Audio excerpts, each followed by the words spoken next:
Lucas was a talented artist.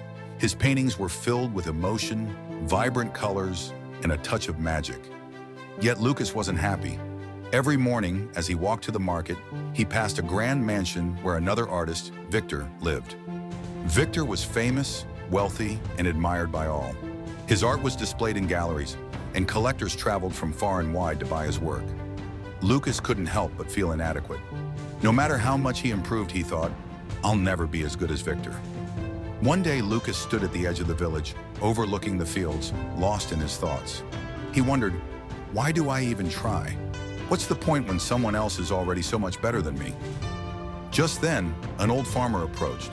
The farmer, known for his wisdom, noticed Lucas's troubled expression and asked, "What's on your mind, young man?" Lucas sighed and replied, "No matter how much I work, I'll never be as successful as Victor.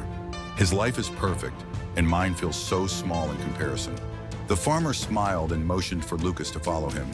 They walked to the edge of a field, where wildflowers of every color stretched as far as the eye could see. The farmer pointed to a bright yellow flower. "Look at this one," he said. "It stands tall, its petals glowing in the sunlight.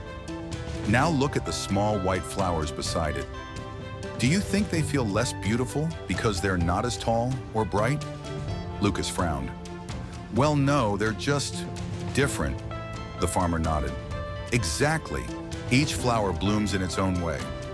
The yellow flower doesn't take anything away from the white one, and the white one doesn't try to be like the yellow. They simply are." The farmer turned to Lucas and said, "Comparison is like a shadow that blocks the sunlight. It keeps you from blooming. You don't have to be Victor. You only need to be Lucas. Focus on your art, your journey, your growth.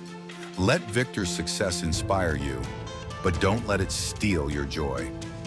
In that moment, something shifted in Lucas's heart. He realized that his worth wasn't defined by Victor or anyone else. His art was his own, and that was enough. Lucas returned to his studio with a new perspective. He stopped worrying about Victor and focused on creating art that made him happy. Over time, his work gained recognition, but that wasn't what mattered most. For the first time, Lucas felt free to bloom as his own unique flower in the field of life. And so Lucas learned a timeless truth. Comparison is the thief of joy. It distracts us from our own path and blinds us to our unique gifts.